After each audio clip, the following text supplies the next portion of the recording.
análisis de AFN Político y algo más.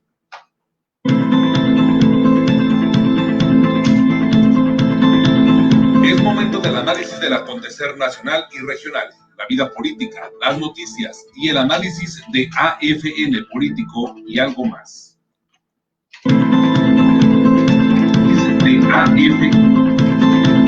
Es momento del análisis del acontecer nacional y regional, la vida política, las noticias y el análisis de AFN Político y algo más.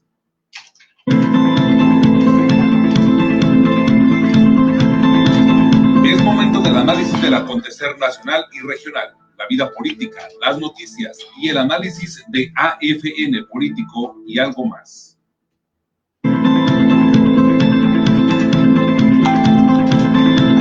Es momento del análisis del acontecer nacional y regional, la vida política, las noticias y el análisis de AFN Político y algo más. ¿Qué tal? Muy buenas tardes, qué gusto saludarles en esta segunda edición de AFN Político y algo más, que es una producción de Agencia Fronteriza de Noticias y de su directora, nuestra amiga y compañera Dora Elena Cortés. Soy Enrique García y le agradezco enormemente su compañía.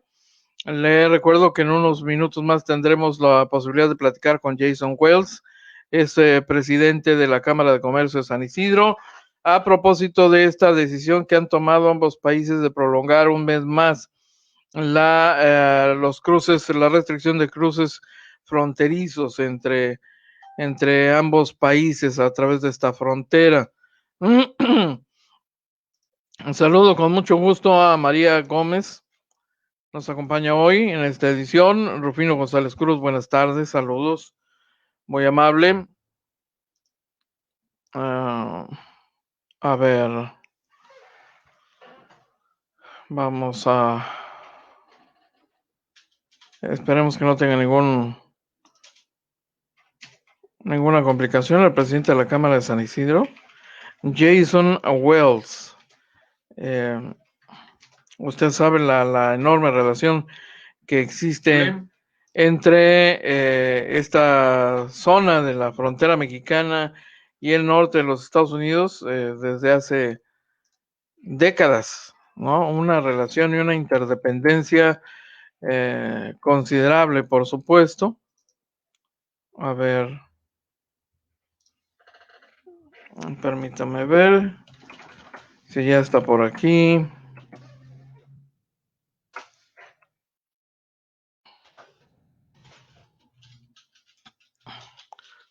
Hombre, Julio Blanco nos acompaña, un extraordinario fotógrafo. Saludos, Julio. Gustavo Alfonso Jiménez Pensado, buenas tardes. Qué gusto saludarles. A ver. Muchísimas gracias. ¿Quién más anda por aquí?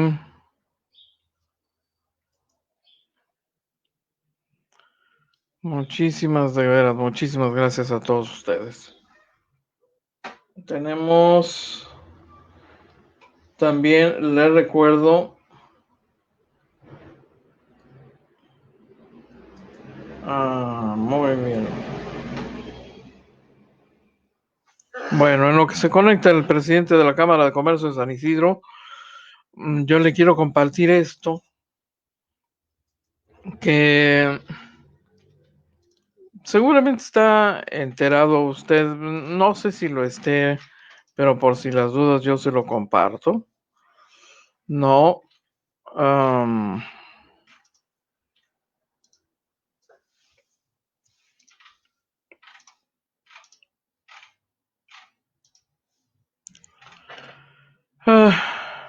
A propósito del comentario que hace nuestro amigo Julio Blanco, vea usted esto. Dice Julio Blanco, lamentando el salvajismo de las feminazis al causar destrozos en el Centro Cultural Tijuana. Dice Julio Blanco, que entiende perfectamente el valor de esas instalaciones como centro de arte y cultura. Esto fue una expresión de una manifestación de feministas que así decidieron salir a luchar a favor de la causa de las mujeres. Lo hicieron causando destrozos. Crim Cristóbal Sandoval, buenas tardes. Nos acompaña también, muchísimas gracias. Mientras esperamos que asome el presidente, Jason Wells, le comparto estas imágenes porque han provocado indignación en la ciudad. Yo debo decirle que, por supuesto, no se niega el derecho que tienen las mujeres de pelear esta causa, que debiese ser causa de todos los mexicanos finalmente. No es permisible la violencia, las expresiones de violencia contra la mujer no son permisibles, pero esto, en serio, ¿la violencia se justifica la violencia? ¿Se justifican los daños a las instalaciones públicas? Finalmente, estas reparaciones, la eliminación de estas pintas, le cuestan a la institución, es decir, a los ciudadanos. Con recursos de los ciudadanos se tiene que pagar la limpieza y mantenimiento después de los daños ocasionados por este grupo de manifestantes. Feminazi les llama Julio Blanco. Qué pena, ¿eh? De veras, qué pena. En contrapartida, le quiero compartir una declaración que hace el Centro Cultural Tijuana, que justifica y da la bienvenida a la expresión de este grupo. Pero no solo eso. El Centro Cultural Tijuana respalda esta expresión, esta forma de expresión del grupo. Y dice que ha decidido respetar el derecho a la manifestación. Dice el Centro Cultural Tijuana, y le leo textualmente el mensaje, el posicionamiento, la declaración. A raíz de los mensajes dejados por un grupo de mujeres que se manifestó este martes 15 de septiembre en la explanada del Centro Cultural Tijuana, la Dirección General de la institución puntualiza lo siguiente. El Centro Cultural Tijuana manifiesta su pleno respeto al derecho a la manifestación. Si bien desde las 17:30 horas tuvo conocimiento de la concentración de un grupo de mujeres en sus instalaciones, decidió no impedir la libre manifestación de las ideas. Las manifestantes se mantuvieron coreando consignas hasta las 19:30 horas, cuando un grupo de ellas procedió a pintar proclamas en muros del Domo IMAX y la explanada del Centro Cultural, donde prendió fuego a una figura de cartón.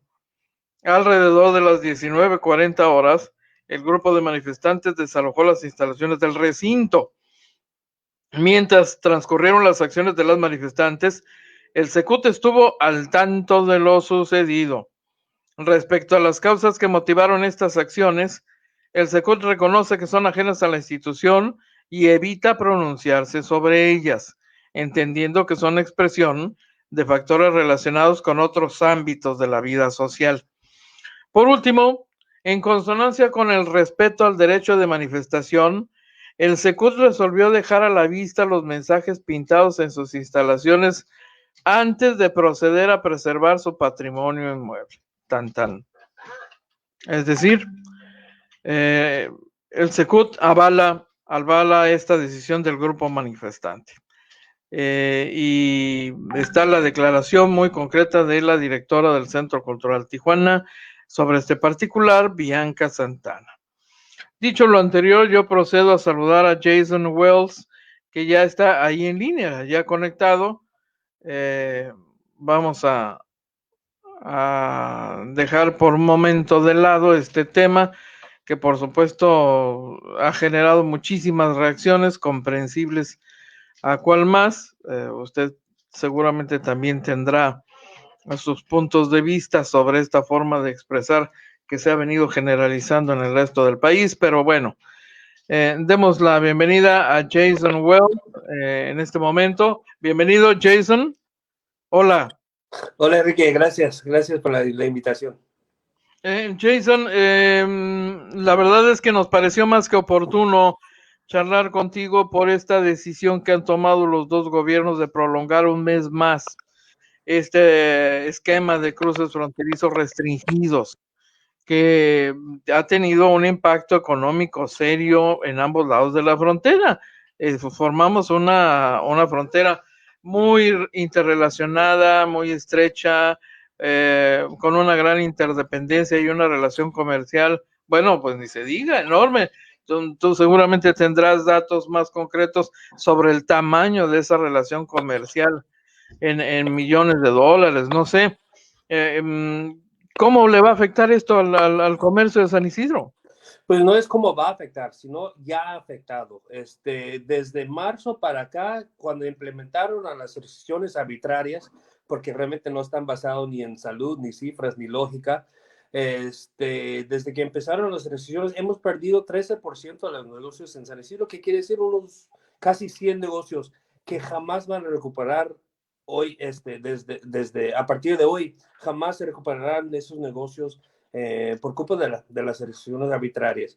En San Isidro Bolívar tenemos cientos de negocios que dependen del nivel 95%, 95% de sus clientes vienen de México. Y esos son las personas que no están dejando cruzar. O sea, los hoteles grandes en el centro, los restaurantes, lo que sea, sus empleados llegan porque los americanos que viven en Tijuana y los que tienen el green card, ¿no? Pueden cruzar.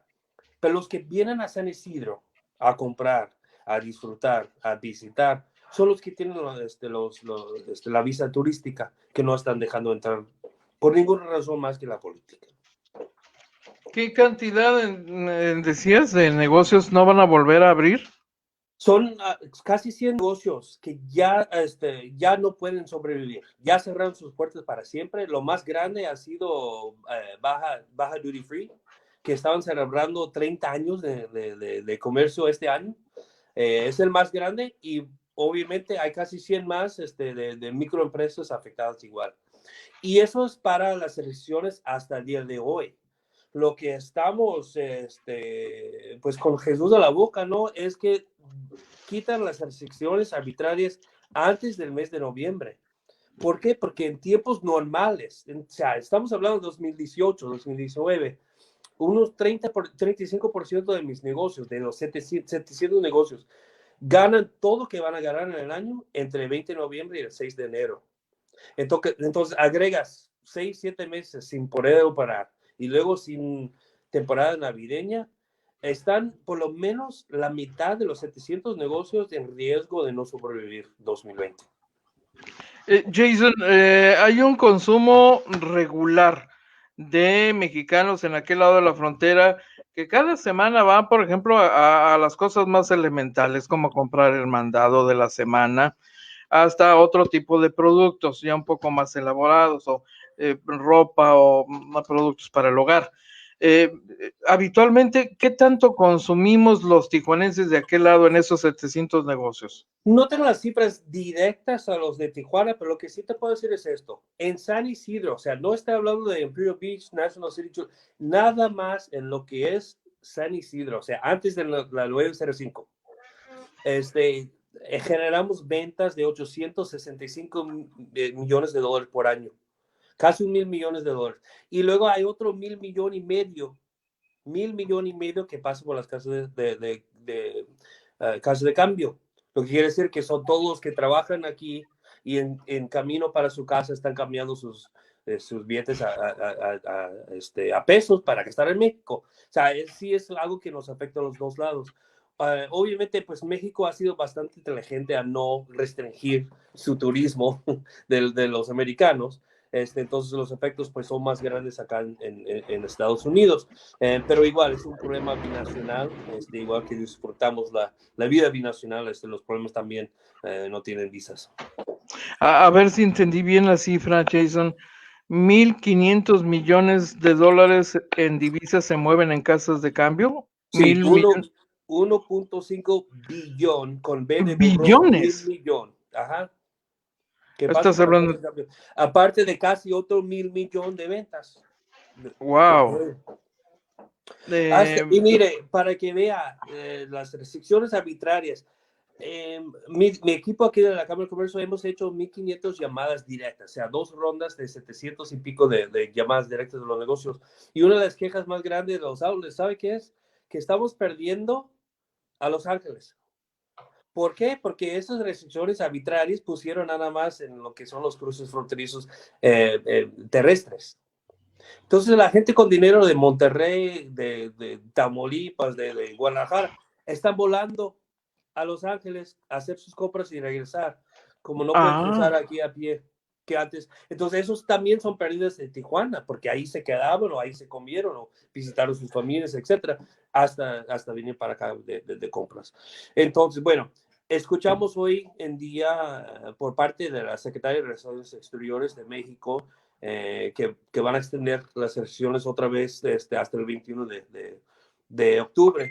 Nosotros ya estamos, hemos pedido pacíficamente, pacientemente, ya estamos, como dicen, armando la guerra. Necesitamos, exigimos, estamos contando con la vida a que las elecciones se quitan antes de, bueno, será el 21 de noviembre. Perdón, que se quiten el 21 de octubre, o sea, lo extendieron hasta octubre. Nosotros necesitamos que el 21 de octubre ya es el último de las elecciones, porque, como he dicho, ya afectando la temporada navideña no puede existir. Sino, ya estamos operando a pérdida de 55% hoy en día. ¿Te imaginas? Ya meses de operar a más de 50% de pérdidas y luego sin Navidad. Caray, entonces si por año el gasto en aquel lado de la frontera es de superior a los 800 millones, ¿800 qué? 865 millones de dólares por año. De Entonces ventas estamos hablando de 430 millones ya perdidos. Este año va a más. ser deficitario. Así es, así es. Y bueno, si la etapa más importante para el comercio de San Isidro son las ventas navideñas, pues esto podría ser el tiro de gracia, ¿no? Para el comercio de San Isidro. Eso será. Por eso digo, no es exageración decir que por lo menos la mitad de nuestros 700 negocios está en riesgo de no recuperarse en 2021 si no hay temporada navideña. Caray. ¿Qué es lo que más se ha desplomado en las ventas en San Isidro, Jason? Obviamente los restaurantes han sido muy afectados, las ventas de ropa, que es una de las fuertes de San Isidro, ¿no? Aparte de los outlets también aquí en el Boulevard de los productos chinos o no de nombre, no de marca, son los que más afectados, sí, ha sido la comida y la ropa. Pues las casas de cambio, pues la gente sigue trabajando aquí y sigue viviendo en Tijuana, entonces casa de cambio pues sigue. O sea, ellos más o menos siguen, no quiero decir igual, nadie es igual, pero pues siguen operando. Pero hasta se quejan en los bancos, o sea, no te imaginas del número de gente que tiene visa turística, pero tiene su cuenta aquí en Estados Unidos. Nos está afectando en todo. Hasta nosotros, los negocios están dependiendo más que nunca en nosotros como una fuente de información, una fuente de recursos o de acceso a recursos, etcétera. También mantengo limpias las calles por contrato con otra organización y piense que somos parte del gobierno, que no es cierto. Nosotros somos privados. Entonces también los recursos que entran acá para que nosotros ayudamos a los negocios también está afectado. Entonces es un problema que está afectando a todos. Pero más en San Isidro tenemos los problemas de COVID que tiene todo el mundo, pero aparte estas restricciones arbitrarias. ¿Ya han hecho llegar su reclamo al gobierno de Washington? Claro que sí, directamente con el secretario de Homeland Security, con el presidente. El problema, mire, dicen que es un acuerdo entre 3 países. La verdad, Canadá, su relación con Estados Unidos no es como acá. O sea, no se puede caminar una casa casi canadiense hasta una casa americana. Como aquí se puede caminar de una casa mexicana a una casa americana.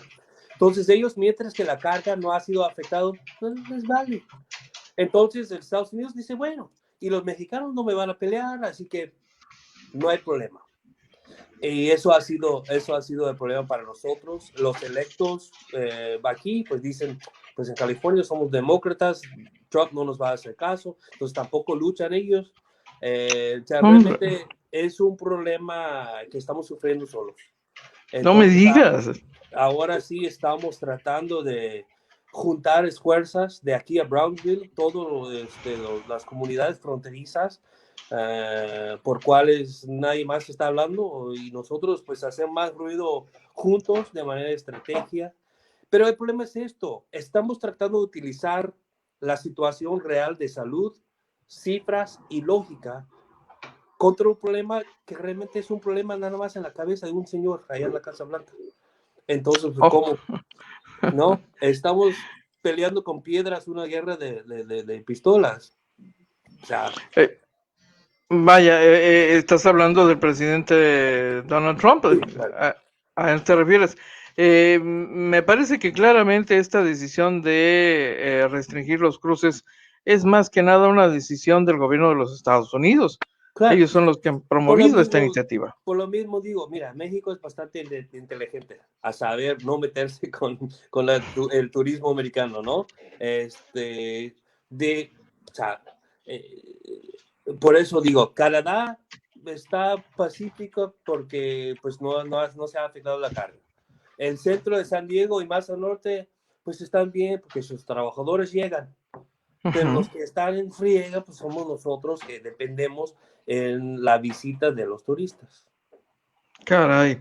¿Qué sigue? ¿Qué tienen previsto para estas semanas que vienen? Bueno, ventas no.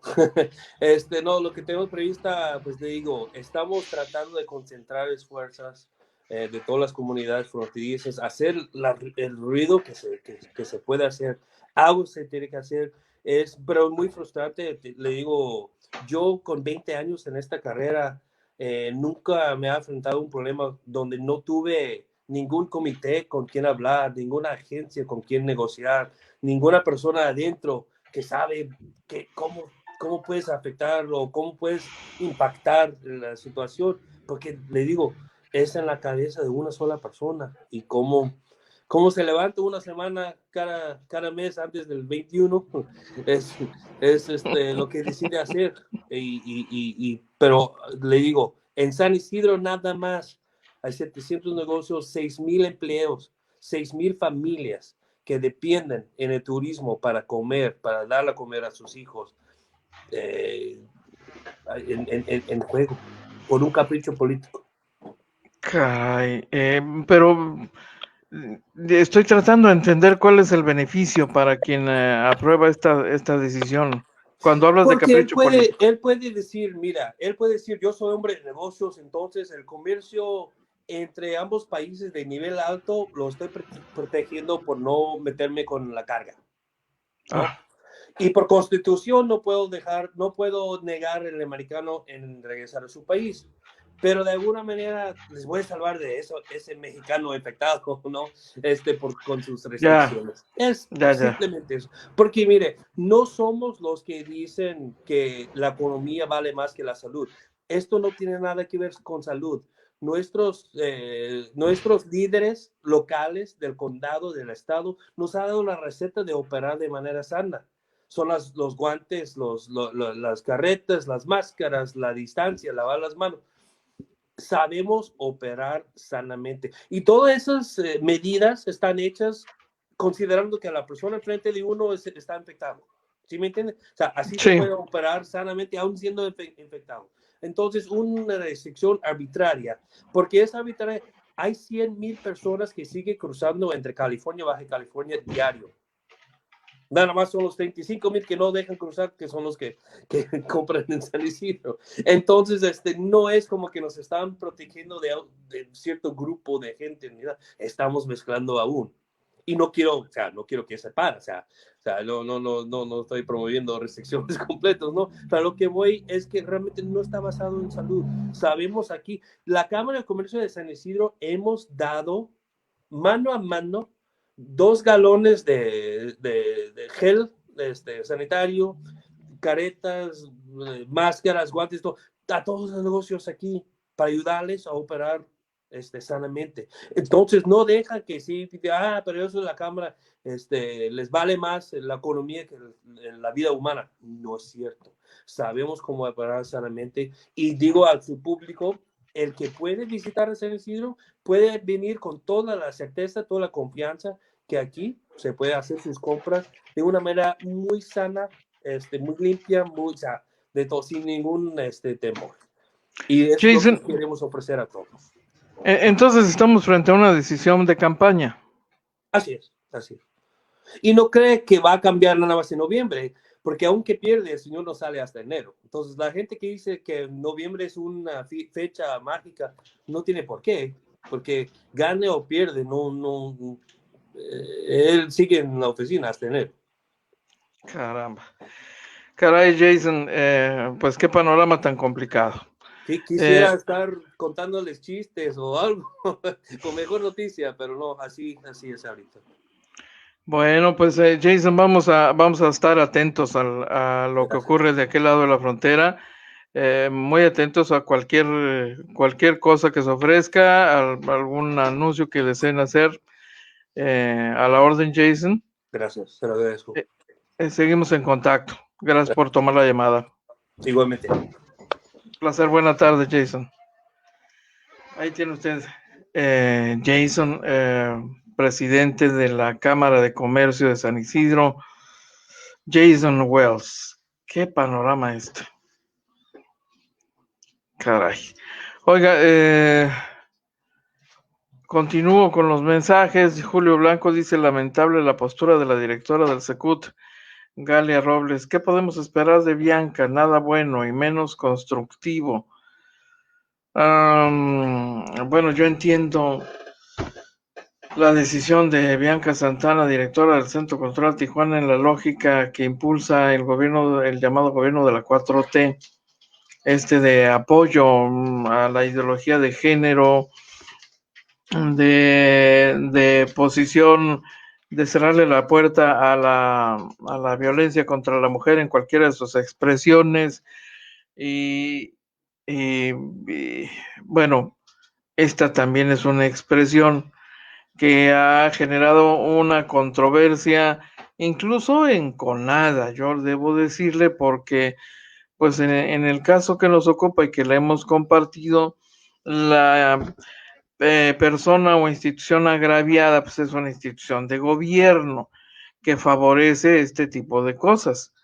Luego entonces ahí no hay reclamo. Si esto fuese de un particular, imagine usted la frustración de particulares, dueños de negocios en esta ciudad que han visto cómo impunemente estos grupos radicales han decidido proceder violentamente, pintarrajeando y destrozando sus propiedades, sus bienes, y nadie se los va a pagar, y el gobierno no está interviniendo ni va a intervenir porque la postura del gobierno es esta. La justificación, el argumento es, pues es un reclamo válido, es el derecho de la mujer de reclamar el haber sido pisoteados por tantos años, tantas décadas. Ese es el argumento oficial. No va a escuchar otro de parte del llamado gobierno de la 4T. Si gobiernos anteriores que tenían una posición más crítica eran incluso muy cuidadosos respecto de no violentar los derechos de estos grupos radicales, pues imagínense ahora los gobiernos de la 4T que como parte de su proyecto de gobierno prevén esta llamada apertura y apoyo a las causas de la mujer y a los grupos que las enarbolan, por muy violentas que sean estas expresiones. Silvia Justina Castro Trinity, buenas tardes, gracias, qué gusto, los mejores deseos por la recuperación y prosperidad de los empresarios, comerciantes, trabajadores de ambas fronteras. Sí, que urge, caray. Julio Ortega, que ya abran para ir a comprar. Pues sí, Juli, pero pues creo que no se va a poder. Fernando González, me parece entender que por avión sí se puede entrar a Estados Unidos con visa para ir de compra, según dijo la persona entrevistada. Así pues, ¿no? Usted viaja desde otro rincón lejano al de la zona fronteriza y aparentemente no le aplican las mismas restricciones.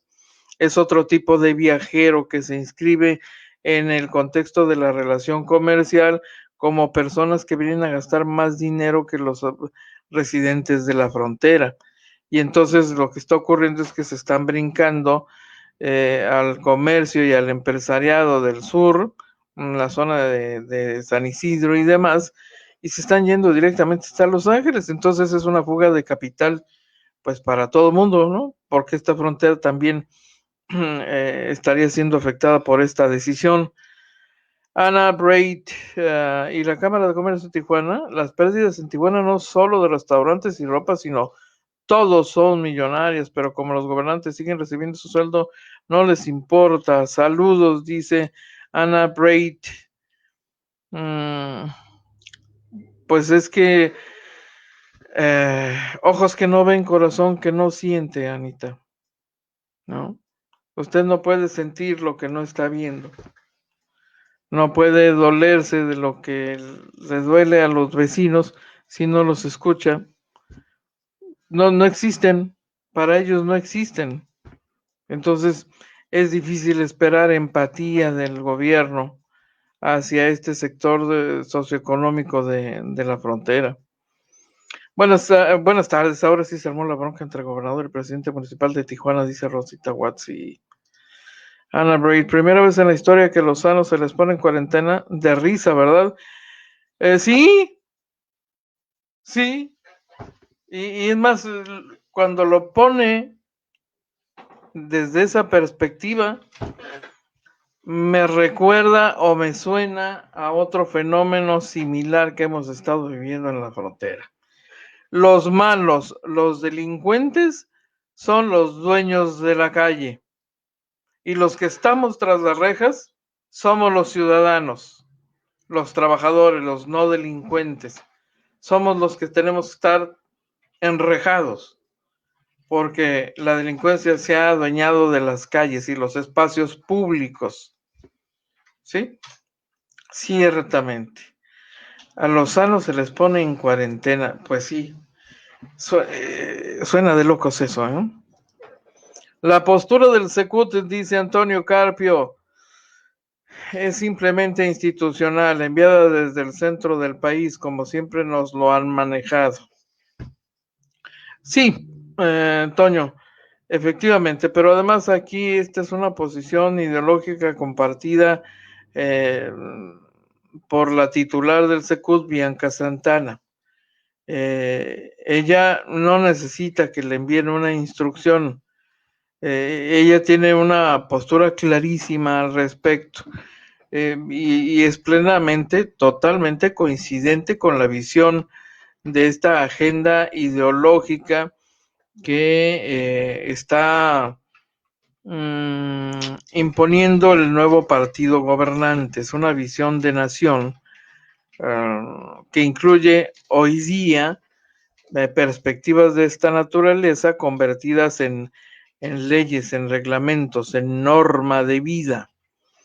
Y entonces hay quienes justifican, yo no sé si Bianca lo justifica, pero sé que muchos otros de la 4T sí lo justifican como una especie de acto de reivindicatorio de los más golpeados, de los sectores más golpeados de esta sociedad y los grupos minoritarios, los excluidos, y entonces en el ánimo de empoderarlos se aprueban esto que llaman acciones afirmativas de alguna manera para lograr que sus causas no solo sean visibilizadas, sino se conviertan en norma de vida a través de la norma legal. Bueno, esto está escalando en el país. Para el país esto es una revolución cultural, yo debo decirle. Es una revolución cultural. Está teniendo un costo, sí, porque está confrontando una visión de país que si bien entendía estos fenómenos, tampoco tiene una posición muy light ni blanda respecto de actos extremos como los de estos grupos, los grupos que llegan incluso al uso de la violencia. Anita, saludos. Muchísimas gracias, Anita. Muy amable. Por supuesto que sí. La mamá de Pollito, pues sí. Nuestro querido Pollito. Carlitos es consentido aquí en la Agencia Fronteriza de Noticias. Es un tipazo. Es un pan ese Carlitos, ¿no? Le Pollé, Monsieur Le Pollé. Es divertido, tiene un sentido del humor, es muy bueno en su chamba, en lo que hace. Mis respetos, sin duda. Y nos da mucho gusto que nos acompañe Anita, como siempre. Desde luego, ella, bueno, es como mamá gallina, me da la impresión, ¿no? Mi pollito dice, ¿no? Y el pollito dice mi mami, ¿no? Así que hay plena correspondencia. Felicidades, Anita, ¿eh? Gracias por acompañarnos, muy amable, de veras. Y sí, miren, yo soy, aquí estamos claro en el agua, ¿no? Pues yo soy la mamá de los pollos, la mamá de los pollitos, se diría, pues sí, la mamá de el pollito. Saludos, saludos, desde luego.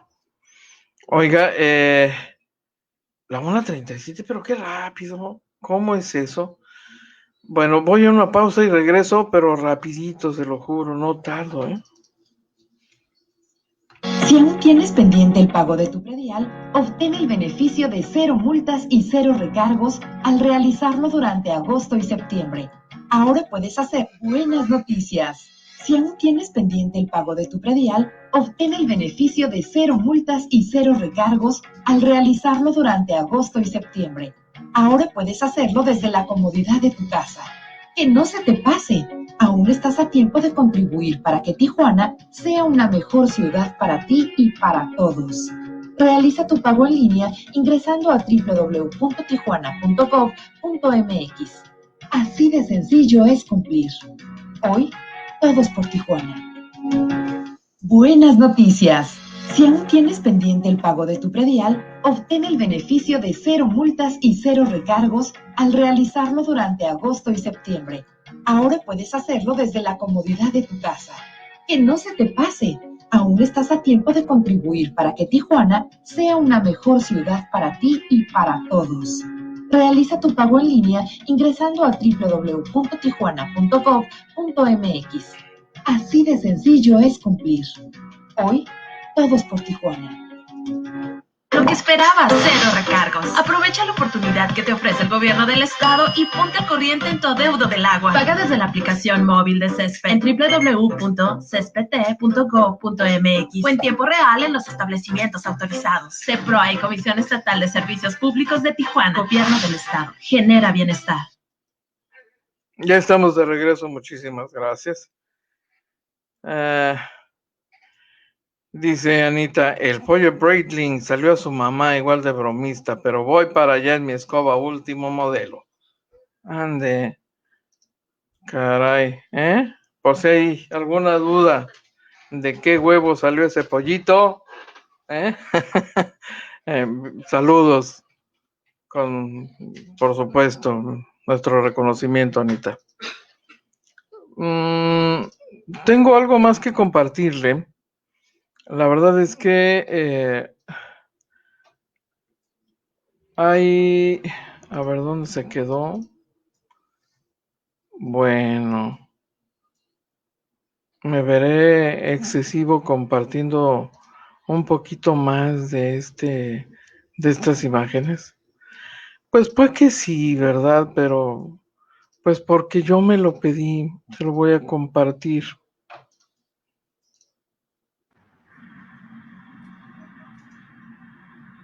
De no dejar pasar por lo que está sucediendo, porque es la verdad, están sucediendo muchos homicidios de mujeres, feminicidios,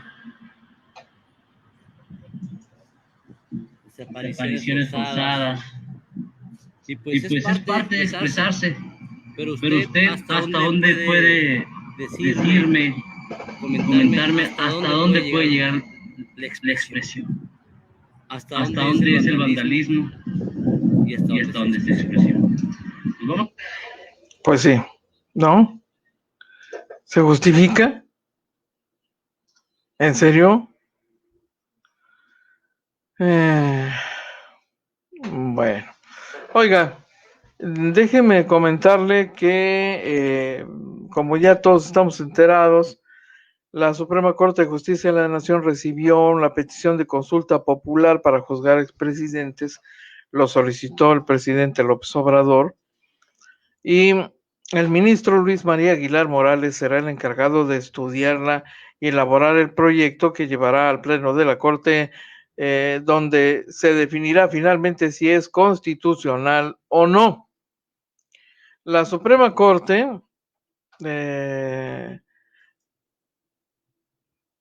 recibió formalmente el documento y la solicitud de consulta popular también es acompañada por la propuesta de pregunta formulada para potencialmente enjuiciar a los últimos 5 presidentes.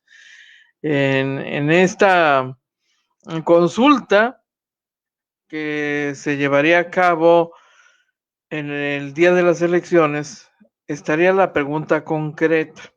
Validar la pregunta es parte del proceso de revisión que se tiene que desahogar. La petición se turna para el estudio al ministro que le acabo de comentar, y el tribunal procederá a resolver el asunto dentro del plazo establecido en la Ley Federal de Consulta Popular. La primera parte del proceso quedó de este modo completada unas horas antes del límite, porque la ley establece que solo se puede realizar este tipo de solicitud hasta el 15 de septiembre, previo al año en que se llevaría a cabo la consulta ciudadana. La consulta se llevaría a cabo el año que viene. El presidente López Obrador confirmó que usaría su facultad para solicitar una consulta de este tipo, argumentando la bandera de la lucha contra la corrupción que ha encabezado su gobierno. El Senado recibió el documento y, como marca su deber, fue enviado inmediatamente a la Corte. Este tribunal tiene 20 días, según la ley, para evaluar el contenido de la solicitud y definir si es constitucional o no la pregunta que se quiere hacer. Cumplido este plazo, tendrá un día más para notificar al Senado su decisión. La Suprema Corte deberá revisar que la pregunta no sea tendenciosa o contenga juicios de valor.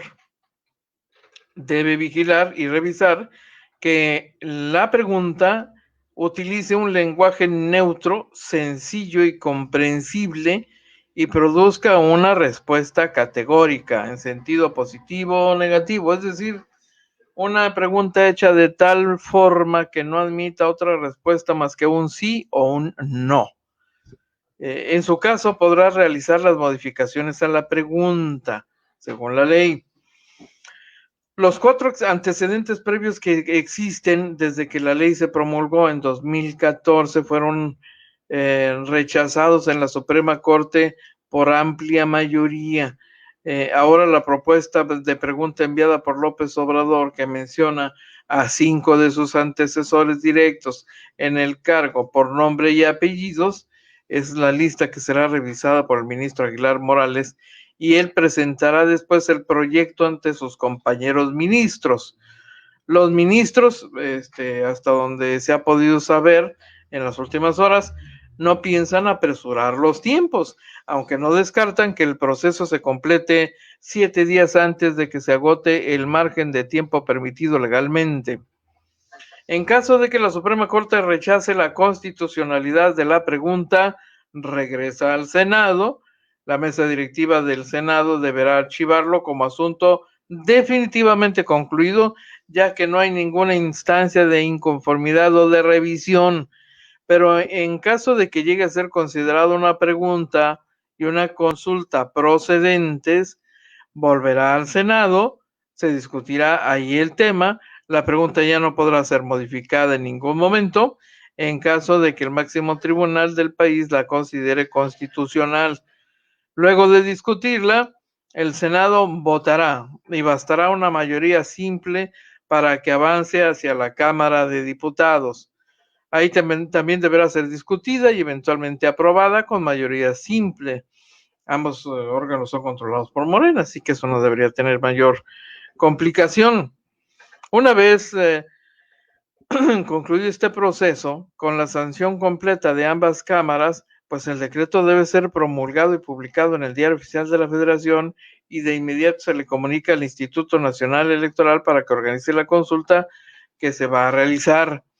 Debido a que en 2021 México realizará sus elecciones intermedias, las más grandes hasta ahora en la historia del país, por principio de supremacía constitucional, la consulta deberá celebrarse el primer domingo de agosto, que sería el 1 de agosto de 2021. Finalmente, para que el resultado sea vinculante, en caso de que se llegue a ese punto, se necesita una participación del 40% de los ciudadanos inscritos en la lista nominal, es decir, poco más de 44.4 millones de participantes. Eso es lo que ha ocurrido con la propuesta presentada por el presidente de la República, Andrés Manuel López Obrador, a los señores senadores, y digo, a la Suprema Corte de Justicia de la Nación.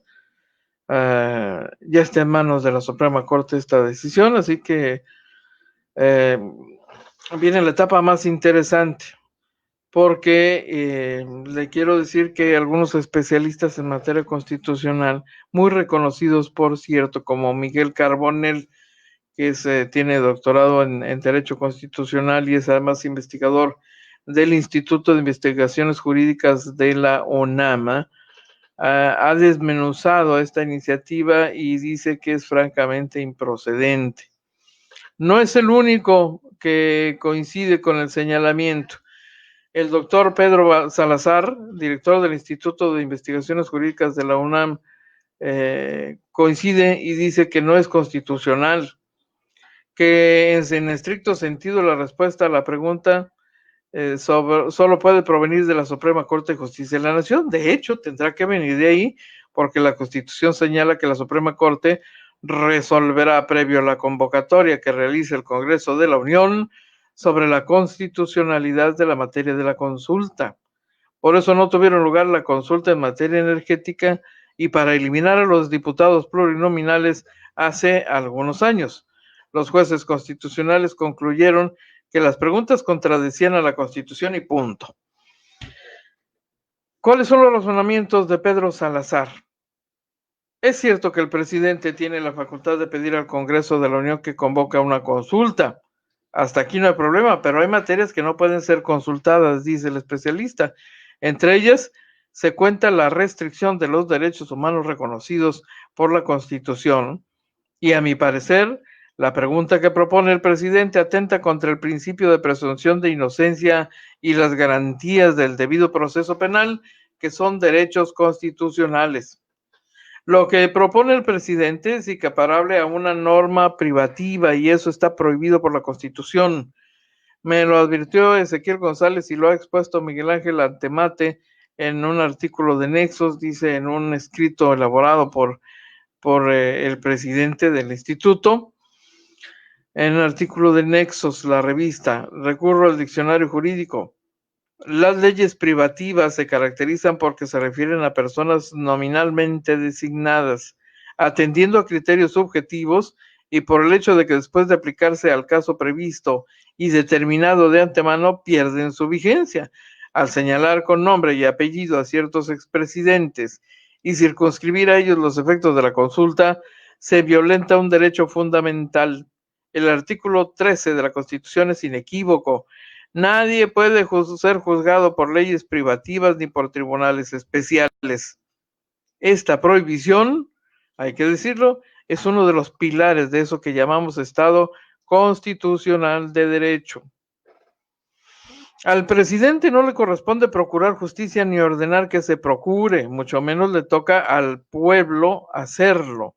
Esta delicada tarea a nivel federal es potestad exclusiva de la Fiscalía General de la República, que es un órgano público autónomo. Eso establece el artículo 102 de la Constitución. En todo caso, si el presidente de la República o alguna persona tienen indicios o pruebas de la comisión de delitos, deben presentarlas ante la Fiscalía. De hecho, ningún expresidente tiene fuero constitucional, así que pueden ser investigados como cualquier ciudadano. Este punto último desnuda la banalidad jurídica y muestra la obscenidad política del ejercicio. Al final, lo que se está preguntando es si las autoridades del Estado mexicano deben hacer lo que tienen obligación de realizar. ¿Debe el Estado, la FGR, investigar la posible comisión de delitos? Sí, por supuesto, pero siempre y cuando existan denuncias y elementos que justifiquen la investigación y se respeten escrupulosamente los procedimientos establecidos en la Constitución y en las leyes. Para ello no es necesaria, de hecho sobra, una consulta popular. Además de realizarse, el resultado de la consulta, sea cual sea, tendría dos consecuencias bifurcadas: que se investigue y se juzgue a los expresidentes, o que no se investigue ni se juzgue a los expresidentes. La primera alternativa no puede pender del resultado de la consulta, sino de los elementos objetivos que tenga la Fiscalía General de la República para iniciar las investigaciones correspondientes. La segunda alternativa, que es la que ha defendido el presidente, supondría que la Fiscalía General de la República no debe ejercer sus facultades aun cuando existan motivos para hacerlo. Mal en todo caso. Si a los resultados de la consulta, sean los que sean, después de las investigaciones del caso no los acompañan sentencias, habrá indignación y descontento. Si ni siquiera se inicia una investigación, habrá indignación. La sentencia popular existe y el presidente ha sido el juzgador. ¿Qué cosas? Es una opinión calificada que no quisimos dejar de compartirle porque nos pareció relevante, destacada, sobre todo porque se trata de especialistas en el tema. Yo quiero decirle, a riesgo de equivocarme, que y bueno, nos acompaña, por ejemplo, en esta transmisión, alguien versado en la materia, que es Silvia Justina Castro Trenti, pero muchos son los abogados existentes, pero para estas materias se requiere especialistas. Para cada cosa se requiere un especialista, así como cuando usted tiene una enfermedad, va con el médico general y le deriva con un especialista, si es el caso, para atender cierta particularidad. Bueno, en el caso de la aplicación de la ley ocurre algo similar. ¿Qué afirma, por ejemplo, Miguel Carbonell, que es alguien muy reconocido a nivel nacional en materia de derecho constitucional? Dice Miguel Carbonell que la pregunta es inviable, la pregunta del presidente. Es la pregunta que se utilizaría en la consulta en torno a un posible enjuiciamiento de los últimos 5 expresidentes. Dice Carbonell, habrá quienes digan que es un ejercicio político y no jurídico, a través del cual se busca generar una expresión popular para que la gente haga patente su desdén hacia la figura de los gobernantes. Pero el problema es que se podría estar afirmando un precedente muy peligroso favorecedor de la impunidad. Quizá el presidente piense que el resultado previsible de la consulta será en sentido afirmativo a la pregunta a efecto de que se proceda a investigar y juzgar a los presidentes. Pero, ¿qué pasaría si no se obtiene ese resultado? ¿Se imagina el lector el mensaje de impunidad que se podría estar planteando en caso de que la mayoría de los ciudadanos diga que no se les debe investigar? En esa consecuencia, ¿qué tipo de mensaje mandaría hacia adelante? La consulta daría como resultado una especie de fuero de facto para los presidentes. ¿Supondría el resultado de la consulta una especie de mandato para que las autoridades competentes se inhiban de realizar investigaciones sobre esas personas una vez que reciban una denuncia? ¿Se está tratando de utilizar la consulta popular para disfrazar una amnistía a favor de los expresidentes? El galimatías jurídico está servido, no se debe permitir. Además, consultar sobre una facultad que está claramente regulada en la ley supone un dispendio de recursos económicos que también estaría violando la Constitución, que contiene algunos principios de ejercicio del gasto público. Por otro lado, la pregunta es bastante abstracta. No es clara exactamente respecto a qué delitos se les podría investigar o qué conductas serían tomadas en cuenta. Poner en el mismo saco a Salinas de Gortari, Zedillo, Fox, Calderón y Peña Nieto es confuso para cualquier ciudadano, ya que habría que detallar con más precisión cuál es la materia exacta de la conducta, separando aspectos respecto de cada uno de los personajes. Y así por el estilo, Miguel Carbonell borda en un análisis sobre la procedencia o viabilidad de esta consulta y de la pregunta que se pretende sea incorporada en todo caso en la consulta, si es que esta se aprueba. No quisimos dejar de compartírselo por la pertinencia que le encontramos particularmente en este momento. Anita Brady dice acerca del Secut una verdadera tristeza que se manifiesten así, pero una pregunta importante. El Secut siempre tiene guardias afuera haciendo rondines. ¿En dónde estaban? Porque eso llevó un buen rato hacerlo. Pues es que no se los impidieron, Anita. La directora del Secut decidió dejarlas pintarrajear, por eso no mandó a los guardias a impedirlo. Antonio Carpio, la comunidad artística y cultural de Tijuana se encuentra notoriamente dividida por el Secut y desencuentros añejos, que eso sería lo de menos si respetamos el libre albedrío, pero se están destrozando unos a otros en redes sociales defendiendo su postura. John Espinosa, Bonilla se brincó con las casetas valiéndole o olvidando que son federales. AMLO se la pasa con sus consultas, no sabiendo que se brinca la Constitución 14 y 16, el Poder Judicial le negará sus consultas. AMLO se pasa inclusive con el avión a propósito, ¿dónde está? En Victorville otra vez, porque Rufo, el valor del avión más no el avión, puras fallas de Andrés. Bueno, algunas de las opiniones que tenemos para compartirle. Oiga, pues nos alcanzó el reloj, ha llegado el momento de agradecer como siempre la gentileza de su sintonía para esta segunda edición. Yo le invito a que nos acompañe, si es tan gentil, a la edición nocturna. Los reporteros del barrio también salen de noche, en punto de las 9 de la noche, en este mismo espacio, y en compañía de Doralena Cortés, directora de Agencia Fronteriza Noticias, y un servidor. Así que solo me resta agradecer que tengan un día extraordinario. Pásenla muy bien, por favor. Disfruten el día. Y es todo por hoy. Lo invitamos para que nos siga de lunes a viernes, de 12 a 1 de la tarde por este canal. Agencia Fronteriza de Noticias es el portal de noticias más influyente y que sí se lee.